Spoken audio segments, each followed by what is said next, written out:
The sun is merciless. It beats down on the training ground outside Sparta, a flat expanse of packed dirt and rock where the only shade comes from the occasional olive tree planted decades ago by men who are now dead. The air shimmers with heat. Dust hangs in the air, kicked up by bare feet and bodies hitting the ground. Arthur Graves stands at the edge of the field, watching boys fight each other with wooden swords and shields too heavy for their frames. Some are 7 years old, others are teenagers, lean and hard, their bodies covered in bruises and scars. All of them are exhausted. None of them are allowed to stop. My name is Arthur Graves, and I'm standing in Sparta, ancient Greece, around 400 BC, using forensic AI reconstruction to watch what might be the most brutal education system ever devised by humans. It's called the Agoge. Starting at age 7, Spartan boys are taken from their families and thrown into 13 years of military training designed to turn them into the ancient world's most feared warriors. And when I say thrown into, I mean it literally. There's no orientation week, no gradual adjustment period. One day you're a kid. The next day you're property of the state. And your job is to not die. If you think your school was tough because you had to wake up early, buckle up. This is going to recalibrate your understanding of tough. 2 boys, maybe 8 years old, circle each other with wooden swords. They're fighting in earnest. No playful sparring, no pulled punches. One swings hard at the other's ribs. The sound of wood hitting flesh echoes across the field. The boy who got hit stumbles but doesn't cry out. Crying is weakness. Weakness is punished. He recovers, shifts his weight, and strikes back, catching his opponent across the shoulder. Both boys are breathing hard, sweat streaming down their faces, arms shaking from holding shields that weigh almost as much as they do. An older instructor, a Spartan warrior in his 30s, scarred and muscled, like he's carved from stone, watches without expression. When one boy's guard drops, the instructor steps in and cracks him across the back with a stick. Hard. The boy gasps but doesn't cry. He adjusts his stance. The instructor moves on without a word. They're welcome to Spartan pedagogy. The teaching method is simple.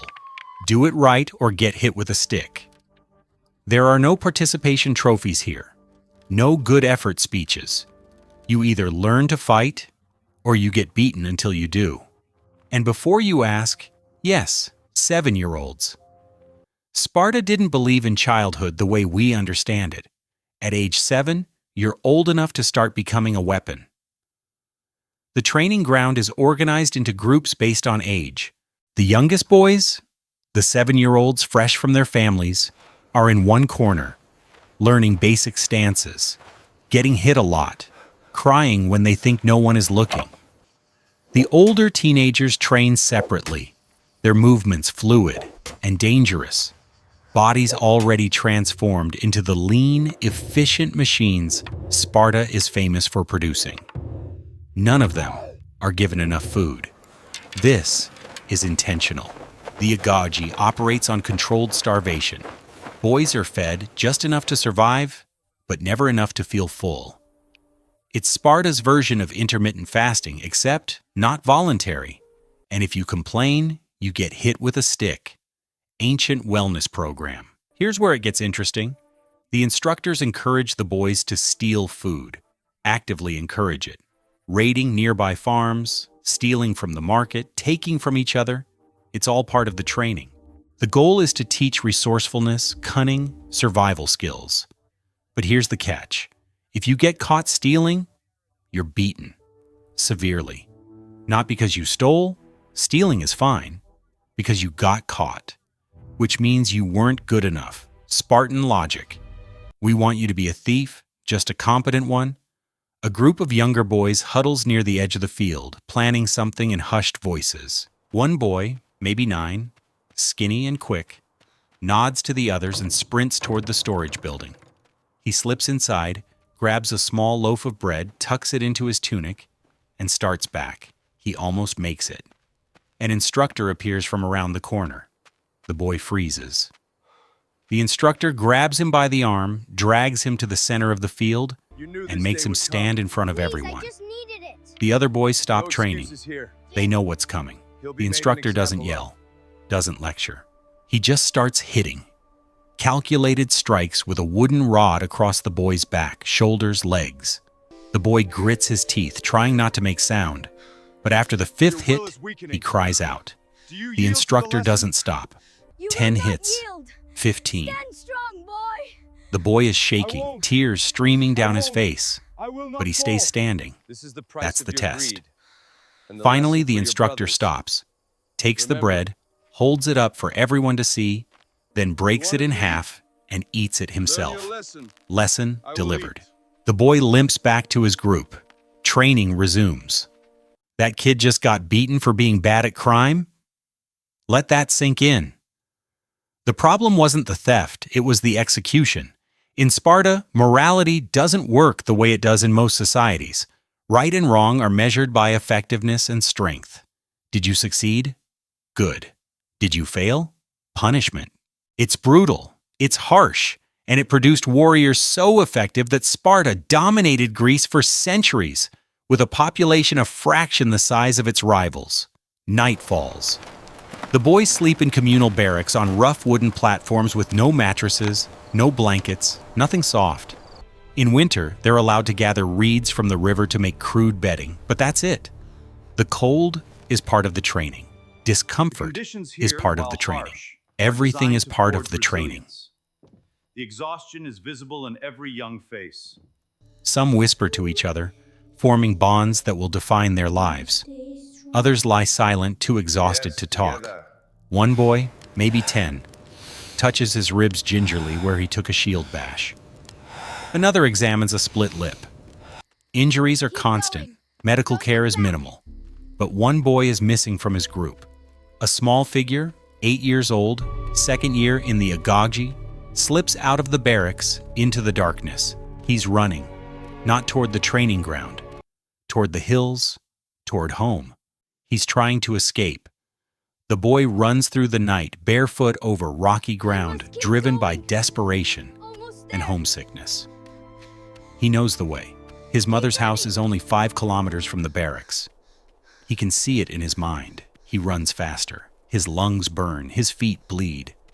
He doesn't care. Anything is better than another day of beatings and hunger and pain. He crests the final hill. There, a small house with a single torch burning outside. Home. His mother is there, visible through the doorway, moving around inside. The boy's heart surges. He runs faster, stumbling down the hillside. I cannot help you. "Mother!" he calls out. She turns, sees him. Their eyes meet. She steps forward and closes the door. Spartan mothers were trained to do this, reject weak sons. She just chose Sparta over her own child. The boy stands outside the closed door, breathing hard, not understanding. He pounds on the wood, calls for her. Nothing. Behind him, footsteps. The instructors, they knew he'd run, knew where he'd go. They were following the whole time. They grab him. He doesn't resist. There's nowhere left to run. The punishment isn't physical. It's worse. Back at the barracks, he's marked as a coward. The instructors announce it to everyone. From this moment, no other boy is allowed to speak to him, train with him, or acknowledge his existence. He continues in the Agoge, but as a ghost, alone. Sparta doesn't let you quit, and it doesn't let you die. It forces you to live with shame until you prove otherwise or break completely. That boy will spend the next year invisible, fighting to earn back what he lost. Some do, most don't. But either way, they stay, because there's nowhere else to go. Morning comes too early. Before dawn, the boys are woken and sent running. Miles and miles, barefoot over rocky terrain in formation, until their lungs burn and their legs shake. No Nike shoes, no sports drink breaks. Just run or get beaten. Ancient cardio. After the run, more combat training. Wrestling is particularly brutal. Full contact. Grappling with no rules except don't kill your opponent. Broken fingers are common. Dislocations happen regularly. One 16-year-old has a 13-year-old in a chokehold. The younger boy's face is red, veins bulging, but he doesn't tap out. Tapping out means weakness. He struggles, shifts his weight, flips his opponent. They hit the ground hard. The younger one gets his opponent in a hold. The instructor nods, acknowledgement of success. They separate, both bleeding from somewhere. Thank you, sir. Thank you, instructor. This is education by combat. Everything is a test. Every interaction is an opportunity to prove you're strong enough to survive. And the crazy thing? It worked. At the Battle of Thermopylae, 300 Spartan warriors held off hundreds of thousands of Persians for 3 days. They didn't do that because they were nice guys who got participation medals in school. They did it because they'd spent 13 years being beaten into men who literally didn't know how to quit. But the Agoge isn't just physical. Boys are taught to read and write barely, just enough to be functional. Music and poetry are studied, but only war songs, only poems about Spartan heroes. Philosophy is taught, but it's Spartan philosophy. Brevity, discipline, obedience to the state. The famous Spartan one-liners. Come back with your shield or on it? Those aren't jokes. That's how they actually talked. Spartans prided themselves on saying as little as possible. And then there's the Krypteia, the final exam that makes everything else look tame. Around age 18, the best students are sent into the countryside with nothing but a knife and orders to survive by stealing and killing helots. The enslaved population Sparta depends on. It's part survival training, part state terrorism, designed to keep the helot population terrified and give young Spartans practice killing without remorse. The boys who excel graduate with honors. The boys who hesitate don't progress. Yeah. Their final exams involved state-sanctioned murder. Sparta wasn't a normal society. It was a military cult that happened to control territory. Every institution, every tradition, every law was designed to produce warriors. Nothing else mattered. Art, irrelevant. Commerce, handled by non-citizens. Family, you get to see your wife occasionally after you turn 30, assuming you survive that long. The sun sets again. Another day survived. The boys gather in the barracks, tending to injuries, eating minimal rations, stealing extra food when they can. Tomorrow will be the same. For 13 years. The ones who make it become Spartan warriors, elite, feared, respected. The ones who don't either die, are crippled, or are cast out as failures. Arthur watches the newest arrivals, 7-year-olds still carrying traces of the children they were weeks ago. They're learning fast, learning to hide pain, learning to steal without getting caught, learning that weakness is the only unforgivable sin. In a few years, they won't remember being anything else. You want to know the most insane part? Spartans loved this system. They were proud of it. When other Greeks criticized it as brutal, Spartans shrugged and pointed at their battlefield record. When Athenian philosophers talked about individuality and freedom, Spartans responded by conquering them. The Agoge wasn't a bug. It was the feature. It was the entire point. And here's the thing. You wouldn't survive it. I wouldn't survive it. Most people throughout history wouldn't survive it. That's the point. Sparta didn't want most people. It wanted the absolute hardest, most ruthless, most physically capable warriors it could produce. And it was willing to sacrifice everyone who didn't make the cut. The training ground empties as night falls.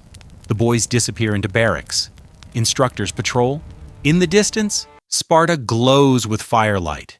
A city built entirely around war, where even the women are trained to be hard, where producing strong sons is the highest honor, where dying in battle is the only acceptable end. History remembers Sparta as glorious. Leonidas at Thermopylae. The 300. The warriors who never retreated.